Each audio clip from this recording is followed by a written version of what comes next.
I need to remember what freedom feels like. This marriage drains me. I need a break. That was the text message Joe Thompson received from his wife only 4 months after their wedding. He read it twice, his hands trembling, not from shock, but from realization. And his reply? Cold, measured, final. Don't return to my house. She thought he was bluffing. She thought he'd beg. She was wrong. What followed became one of the most unexpected stories of calm revenge and emotional rebirth you'll ever hear. Viewers, let me ask you, if the person you love walked out claiming they needed freedom, would you fight for them or give them exactly what they asked for? Tell me your thoughts in the comments. Joe Thompson was the kind of man every mother wanted her daughter to marry. 36, disciplined, quiet, reliable to a fault. He believed in love the same way he believed in Sunday mornings. Steady, pure, worth showing up for. When he met Anna, she was radiant. Not just beautiful, but magnetic. Her laughter turned heads. Her charm filled the room. Her confidence drew Joe in like light through glass. They met at a friend's engagement party. Anna had just ended a long, messy relationship with her college sweetheart, Tyler, and Joe seemed like the opposite of every man she'd ever dated. Stable, kind, deliberate. Within a year, they were married. The wedding was simple, but elegant, the kind of ceremony people called a fresh start. But beneath the smiles and honeymoon photos, Anna carried something she never told Joe. She wasn't ready for forever. She liked the idea of being married, the applause of it, the ring, the title, Mrs. Thompson. But the commitment, the quiet routines, the loyalty, those felt like chains to someone who had always thrived on attention and freedom. Joe didn't see the cracks forming. He saw a wife who smiled at breakfast, who said, "I love you," before bed, and who posted pictures of them with captions like, "My forever man." What he didn't see were the messages Anna still exchanged with her ex, Tyler, the just checking in texts that slowly became flirty memories, and then something darker. By the 4th month, Anna's discontent grew louder. She felt suffocated by Joe's stability, by how predictable love had become. One quiet Wednesday afternoon, Joe was in his office reviewing quarterly reports when his phone buzzed. He smiled when he saw Anna's name. She always texted him around lunch. Then he opened the message, and the world tilted. "This marriage is draining me. I need a break. I need to remember what freedom feels like. Don't call or text me for 2 weeks." At first, Joe thought it was a joke. Anna loved her dramatic humor. But the sharpness of those words, draining, freedom, hit differently. He called her once, twice, 10 times. No answer. By the time he rushed home that evening, her closet was half empty. A faint scent of her perfume lingered in the hallway, mocking him with every breath. Joe stood there, still holding his phone, the message glowing on the screen. He didn't cry. He didn't curse.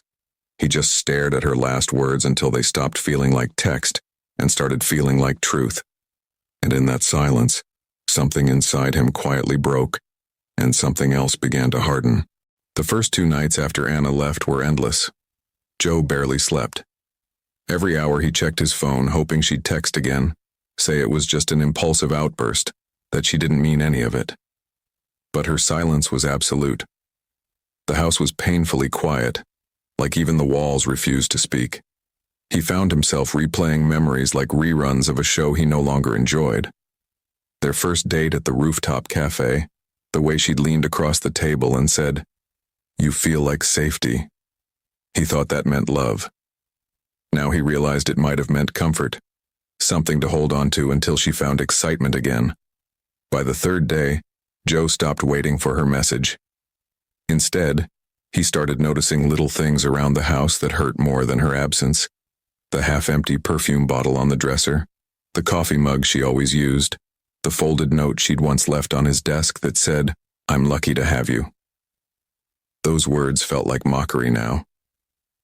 On the 4th morning, Joe opened Instagram to distract himself. He hadn't been active in weeks, but curiosity was louder than reason. He typed her name in the search bar. And there it was. Anna, smiling, at a rooftop bar, her hair loose, her shoulders glowing in the city lights. She looked radiant, alive. Nothing like the woman who had called her marriage draining. But it wasn't her beauty that froze Joe's heartbeat. It was the man beside her. Tyler, the ex she'd once described as a mistake I'll never repeat. In one photo, their hands brushed. In another, she was laughing with her head thrown back. And in a short video clip, she raised a glass to the camera and said, "Freedom feels good." Joe didn't comment. He didn't message her. He didn't call. He simply stared at the images until the light from his phone blurred into tears he didn't want to shed. It wasn't anger that consumed him. It was disbelief. How could someone he'd trusted so completely make him feel disposable in a matter of days? He thought about the vows they'd exchanged, for better or worse, and wondered if she ever meant a single word. By evening, the ache turned to resolve. Joe walked into their bedroom and began packing every one of her remaining belongings. Her clothes, her shoes, the jewelry he'd bought her for their anniversary trip that would never happen. He placed everything neatly in boxes, labeled them, and called a courier. Hours later, he sent a short text. "I have dropped your items at your parents' house. Make sure you don't come back to my house." Then he blocked her number. He stood by the window afterward, watching the city lights flicker across the skyline. Somewhere out there, Anna was probably laughing again, maybe even with Tyler. But this time, Joe didn't flinch, because at that moment he realized something powerful. Sometimes love doesn't end with a fight. It ends in silence. And silence, he thought, could be its own kind of freedom. For the first time in months, Anna woke up smiling. The sunlight spilling across the white hotel sheets felt like liberation. Tyler lay beside her, his arm draped casually across her waist, his phone buzzing with morning messages from friends. They'd stayed up late talking, laughing, drinking, pretending they were two carefree souls with no past, no guilt, no promises broken. To Anna, it felt like life again. No routines, no quiet dinners at home, no steady husband asking how her day went or if she'd eaten. She told herself this was what she'd been missing. When Tyler took her to the beach that weekend, she felt like a teenager again. They posted photos, clinking wine glasses, smiling in golden light. Comments poured in. "You look amazing, girl. Love to see you happy again." Each like, each emoji felt like a spark in her chest, a validation that leaving Joe had been the right choice. But beneath those fireworks, a shadow lingered. It came at night when Tyler fell asleep and she lay awake staring at the ceiling. The silence was different. It wasn't peaceful like Joe's home. It was hollow. She would scroll through her camera roll and see old photos. Joe laughing as he cooked dinner. Joe fixing her car when it broke down. Joe holding her hand at her mother's birthday party. And then she'd push those memories away, forcing herself to believe that freedom meant forgetting. 2 weeks passed quickly. The excitement began to fade. Tyler was charming, yes, but reckless. He didn't plan, didn't listen, didn't care much beyond the moment. He was the same man she'd broken up with years ago for being unpredictable, and now she was back where she started.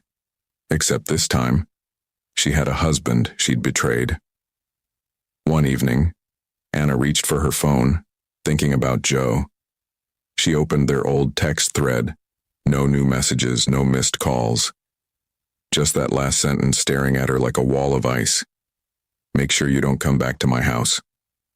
She tried calling him, blocked. She texted from a friend's phone. The message bounced. Panic crept in, quiet but real. She hadn't expected Joe to mean it. He was always gentle, forgiving. He once told her, "No matter what happens, I'll always be your safe place." Now, that safe place was gone. By the third week, the illusion cracked completely. Tyler began arguing over small things. Where to eat, whose turn it was to pay. He joked about her husband still crying over her, and something inside Anna snapped. The freedom she'd chased started to feel like punishment. One morning she woke up alone in the hotel room. Tyler had checked out early. No note, no text, just silence. And suddenly, the noise in her head, the laughter, the rebellion, the thrill, went dead quiet. She stood by the window looking out at the city below, her reflection staring back at her. For the first time, she whispered to herself, "What have I done?" She didn't know it yet, but the answer was already waiting for her back at Joe's house, behind a door that would no longer open. The afternoon sky was gray when Anna drove back to the house that used to be her home. The neighborhood looked the same, children riding bikes, neighbors trimming lawns, the hum of normal life echoing down the quiet street. But for Anna, everything felt foreign. The house, her house, now stood at the end of the cul-de-sac like a stranger. She parked in the driveway, clutching her purse, rehearsing apologies in her mind. She had spent 3 nights at her sister's, trying to work up the courage to face Joe. She told herself he would understand, that their love was deep enough to survive a mistake. Joe was patient, gentle, and kind. Surely, he would hear her out. Anna climbed the porch steps and reached for the handle. It didn't turn. Her stomach dropped. She tried again, slowly, firmly, but the lock refused to move. She knocked once, twice, then louder. "Joe, it's me. Please open the door." Silence. She peered through the front window expecting to see movement. Nothing. The curtains were drawn tight, the rooms inside eerily still. Her pulse quickened. She called his number. "The number you are trying to reach is not available." A lump formed in her throat. She tried texting him. The message didn't deliver. She tried calling from her sister's phone, straight to voicemail. Finally, she walked around to the side window, hoping to see him inside. Instead, she saw something else. The dining table where they had once shared countless dinners. Now empty. The picture frames she had hung. Gone. Even her favorite vase, a gift from her mother, was missing. That's when the truth hit her. Joe hadn't just locked her out. He'd erased her. Tears blurred her vision as she sat on the porch step. The wind brushed her hair, carrying the faint scent of the lavender she'd planted months ago. It was blooming, without her. Minutes turned to hours. She waited until dusk painted the street in shades of orange and blue. And then, just as she was about to leave, she heard the sound of an engine approaching. Joe's car. Her heart leapt. She stood quickly, wiping her face, straightening her dress. The car slowed to a stop in the driveway. Joe stepped out, dressed neatly in a navy shirt and slacks, his expression calm. Too calm. He looked at her as if she were someone he barely recognized. "Joe," she whispered, her voice cracking. "Please, can we talk?" He didn't move. His keys jingled softly in his hand. "Anna, I already told you. Your belongings are at your parents' house. You wanted freedom. You have it now." "Please," she said, stepping closer, her tears spilling freely. "I wasn't thinking clearly. I made a mistake. I just need a chance to explain." Joe shook his head slowly. "Anna, I begged for this marriage. You said it was draining you. I gave you exactly what you asked for." Her breath hitched. "Joe, But he cut her off with a single sentence that shattered her last hope. "Don't make a scene. This isn't your home anymore." He unlocked the door, stepped inside, and closed it gently behind him. Anna stood there trembling, as the final echo of the latch sealed her out. Not just of the house, but of the life she'd thrown away. Anna drove away that night with tears blurring her vision, her hands shaking on the steering wheel. Her mind raced between guilt and rage, 2 emotions that never belonged together but now felt inseparable. She replayed Joe's words again and again. "This isn't your home anymore." The calmness in his voice had hurt more than if he had screamed. It was the tone of a man who had stopped fighting. At her parents' house, her mother's face twisted in confusion when she saw the boxes lined neatly by the door. "Anna, what's all this?"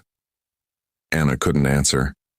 She broke down right there in the hallway, sobbing like a child who had lost something she didn't know how to get back. Her father stood in silence, disappointment shadowing his eyes. He had warned her before the wedding. Marriage isn't a playground, Anna. Choose a man you're ready to grow with, not one you'll grow bored of. Now, every word echoed like prophecy. Over the next few days, her humiliation deepened. Mutual friends stopped calling. Some unfollowed her online. The same people who once envied her perfect marriage now whispered about her mistake. Screenshots of her photos with Tyler had circulated quietly. People talked. People judged. And Joe? He stayed silent. No message, no confrontation, no anger. His absence became her punishment. By the 5th day, her heartbreak turned to fury. "He can't just throw me out like that," she muttered, pacing her childhood bedroom. "I'm his wife. He can't erase me as if I'm nothing." Her sister Claire tried to reason with her. "Anna, maybe you should give it time. You hurt him. Badly. He's protecting himself." Anna scoffed. "Protecting himself? By changing the locks and humiliating me? No. If he wants war, I'll give him war." The next morning she called a lawyer. The attorney, a sharp woman named Rebecca, listened quietly as Anna explained the situation. Her emotional distress, her wrongful eviction, her claim that Joe's reaction had been too extreme. But as Rebecca pressed for details about the separation, the photos, and her time with Tyler, Anna's voice faltered. "So," Rebecca said carefully, "you left the marital home on your own, correct?" "Yes, but—" "And during that time, you were seen publicly with another man?" Anna's silence was answer enough. Rebecca leaned back in her chair. "Mrs. Thompson, if you're hoping for a strong case, I have to be honest. This will be difficult. Your husband didn't violate any laws. He responded to your message, respected your wish for space, and returned your belongings. There's not much here." Anna's face flushed. "I don't care. File it anyway. He embarrassed me. I'll make him regret this." Rebecca nodded reluctantly. "Then prepare yourself. Once this goes to court, every truth comes out on record." Anna agreed, too blinded by pride to understand what that meant. Later that night, she stared at her reflection in the mirror, her once glowing face now pale, her eyes rimmed red. For the first time, she saw what Joe must have seen that day on the porch. A stranger wearing the ruins of a marriage she destroyed. But pride wouldn't let her stop. And somewhere across town, Joe sat at his desk, a document in front of him, one she didn't know existed yet. The petition he'd quietly filed, first, a divorce petition. The morning sunlight filtered through Joe's office blinds, casting soft lines across his desk. He sat in silence, a mug of coffee beside the divorce petition. He had reread it 5 times, each word slicing him differently, but this time he felt no hesitation. Love had made him gentle. Betrayal had made him decisive. When his lawyer, Andrew Keller, arrived, Joe greeted him with a firm handshake. Andrew was an old friend, sharp-minded, unflinching in court, but kind enough to understand that Joe wasn't chasing revenge. He wanted peace. "Are you sure you're ready for this?" Andrew asked. Joe nodded. "I've been ready since the day she walked out." Andrew studied him for a moment. "You know she filed against you yesterday? Emotional distress, abandonment, something about being locked out." Joe gave a small, humorless smile. "I figured she would. That's why I made sure everything was documented." He handed Andrew a flash drive. Inside were timestamps, screenshots, photos, proof of every choice Anna had made after her so-called search for freedom. The restaurant check-ins, the Instagram posts, the photo of her holding Tyler's hand, all dated within the same period she'd claimed to be on a break. Andrew's brows rose slightly. "You've done your homework." "I'm not trying to ruin her," Joe said quietly. "I just won't let her rewrite the story." Across town, Anna sat in her parents' living room scrolling through her phone nervously. Every missed call from Rebecca, her lawyer, felt heavier than the last. She hadn't told her parents about the lawsuit yet. They still believed she was working things out. When Rebecca finally arrived that afternoon, her tone was cautious. "Anna, I need to warn you. The case might not go the way you expect. Joe's legal team already filed for divorce and they've submitted evidence. Substantial evidence." "What kind of evidence?" Anna asked, her voice trembling. Rebecca sighed. "Photos, posts, messages, your activities during your break." Anna's heart sank. "He wouldn't do that to me."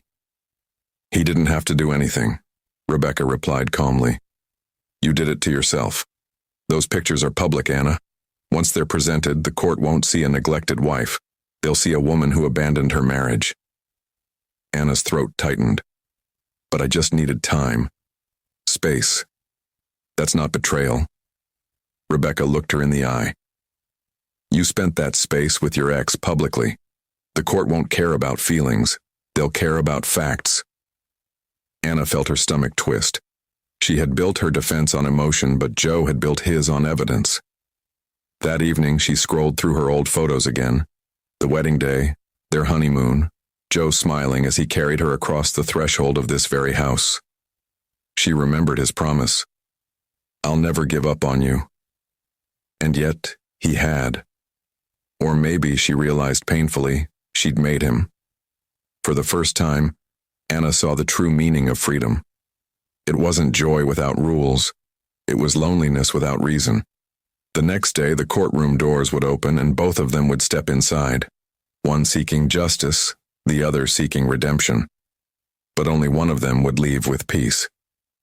The courtroom was cold that morning, its silence heavy enough to make every whisper sound like thunder. Anna sat at the plaintiff's table, her hands clasped tightly, a sheen of anxiety on her skin. She tried to steady her breathing, but her heart wouldn't listen. She glanced across the aisle, and there he was. Joe, calm, composed, immaculately dressed in a charcoal suit, his expression unreadable. There was no anger in his eyes, no bitterness. That made it worse. She would have preferred he hated her. Hate was easier to process than indifference. The judge entered, and the proceedings began. "Mrs. Thompson," the judge said, adjusting his glasses, "you claim emotional distress caused by your husband's actions, specifically that he barred you from re-entering the marital home. Is that correct?" "Yes, Your Honor," Anna said, her voice barely steady. "He changed the locks, ignored my calls, and humiliated me publicly." "Was this before or after you left the marital home voluntarily?" Anna hesitated. "After. And during your time away, you stated that you needed to remember what freedom feels like, correct?" She nodded, her face burning. The judge scribbled a note. "Proceed, Mr. Keller." Joe's lawyer, Andrew, stood and approached the bench. "Your Honor, my client, Mr. Thompson, respected his wife's request for space. He did not harass her, call her, or publicly shame her. Instead, he granted her wish for freedom. However, during that space, Mrs. Thompson was seen publicly engaging with another man, her former partner, Tyler. I'd like to submit these into evidence." A murmur rippled through the courtroom as the screen lit up with images. Anna laughing at the rooftop bar, holding Tyler's hand, toasting with champagne. The timestamp glowed in the corner, 3 days after she'd left Joe. Anna's lawyer rose. "Objection. These images don't prove infidelity." "Perhaps not," Andrew replied smoothly. "But they do prove intention. My client's emotional distress was the direct result of these actions. He has filed for divorce on grounds of abandonment and marital misconduct." The judge turned to Anna. "Mrs. Thompson, were you aware these photos existed?" Her lips trembled. I didn't think he'd see them." Joe finally spoke, his voice steady and low. "You posted them, Anna. You wanted the world to see. I just happened to be part of that world." His words hung in the air like a quiet sentence. Rebecca leaned toward Anna. "We need to settle. Now. This is over." But Anna couldn't move. The realization sank in slowly, painfully. She had destroyed her own defense before the trial even began. After a brief recess, the judge returned with the verdict. The court finds no evidence of emotional harm inflicted by Mr. Thompson. The divorce is granted in his favor. No settlement, no spousal support. The gavel came down, sharp, final, echoing through the hall. Anna sat frozen, her eyes fixed on Joe. He stood, buttoned his suit jacket, and nodded politely to the judge. Not once did he look back at her. And that, she realized, was the truest punishment of all, being erased from the life of a man who once would have given her the world. The courthouse steps were colder than Anna remembered. She stood there long after everyone else had gone, staring at the parking lot where Joe's car had just disappeared. The world felt still, too still, as if it had paused just to make her listen to her own mistakes. Her lawyer's voice snapped her back to reality. "I'm sorry, Anna. There was nothing else we could do. You might want to take a few months off, regroup, refocus." Anna nodded absently, barely hearing her. She didn't care about reputation or strategy anymore. She cared about the silence, the kind that followed you home, the kind that filled every room and whispered what you didn't want to admit. That night she sat on her childhood bed, staring at her reflection in the mirror. Her phone buzzed with messages from friends offering pity she didn't want. A few sent her screenshots of online gossip threads, comments from people dissecting her downfall. "She threw away a good man," one wrote. "Imagine losing Joe for a fling," said another.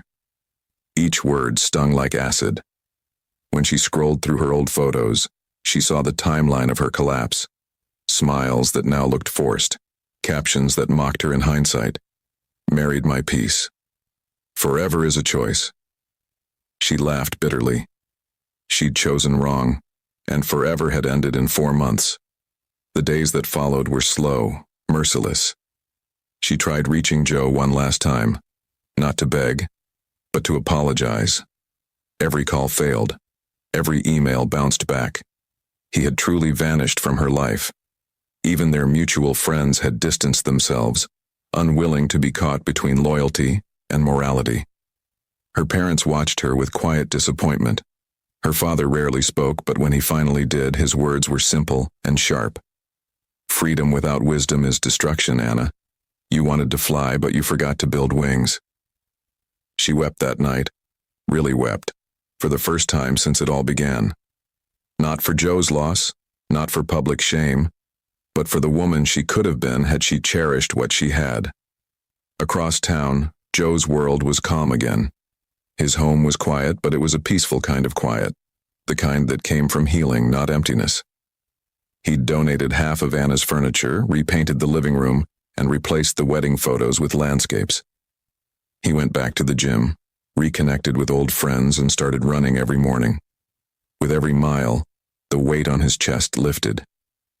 He didn't talk about Anna, but sometimes he thought of her, not with hate, but with a kind of detached sadness. She had been a chapter, not a destiny. One evening, while jogging by the waterfront, he stopped to catch his breath and watched the sunset reflecting on the water. For the first time in months, he smiled, really smiled. Maybe freedom wasn't about walking away or shutting doors. Maybe it was about finding peace in stillness, strength in forgiveness, and value in self-respect. He looked at the fading sun and whispered softly to himself, "She wanted freedom. I found mine too." And as the wind moved across the water, it carried away what little remained of the man he used to be. The months after the divorce passed like a long exhale Joe never realized he'd been holding. The house was quieter, yes, but it was no longer empty. It was peaceful, the kind of peace that didn't ask questions or demand explanations. He started waking up before dawn again, making coffee just to hear the comforting sound of it brewing. He'd sit by the window and watch the light spill into the room, the same way it once had when everything seemed perfect. Only now, the silence carried no ache. It carried meaning. At work, people noticed a change in him. He was more focused, more alive. Projects that once drained him now inspired him. He'd begun volunteering at a local shelter, helping young men navigate heartbreak, divorce, and betrayal, the kinds of wounds that don't always show on the surface. When one of the men asked him, "How did you move on?" Joe smiled quietly. "I didn't move on," he said. "I just stopped standing still." His words lingered in the room as if they carried weight beyond the moment. Over time, Joe became a familiar name in local wellness circles. He spoke about emotional endurance, forgiveness, and the quiet strength that comes from letting go. Not letting go out of weakness, but out of self-respect. He often told people, "Forgiveness isn't about someone deserving peace. It's about you deserving peace." That message resonated deeply. His story, though never told in full detail, became something of a legend. People whispered about the man who was betrayed but never broken, who lost what he loved but found something greater, himself. And that was enough. One evening, as the sun dipped low and painted the sky in gold and rose, Joe stood on his balcony with a cup of coffee in hand. The city stretched beneath him, alive, unpredictable, beautiful. He smiled faintly, feeling that rare balance between gratitude and acceptance. Freedom. The word came to him softly, not as rebellion, but as realization. Freedom wasn't running away. It wasn't cutting ties or chasing something new. It was standing still in your truth and refusing to let pain define you. He whispered to himself, "I didn't lose a marriage. I found peace." The hum of the evening filled the silence. Somewhere below, a neighbor's child laughed, the sound drifting up like a blessing. Joe turned, stepped back into his home, and placed his phone on the counter. No messages, no distractions. Just the quiet comfort of a man who had learned that healing isn't loud, it's steady. He poured another cup of coffee, looked out at the fading horizon, and smiled again. This time, not because he missed what was gone, but because he was finally proud of what remained.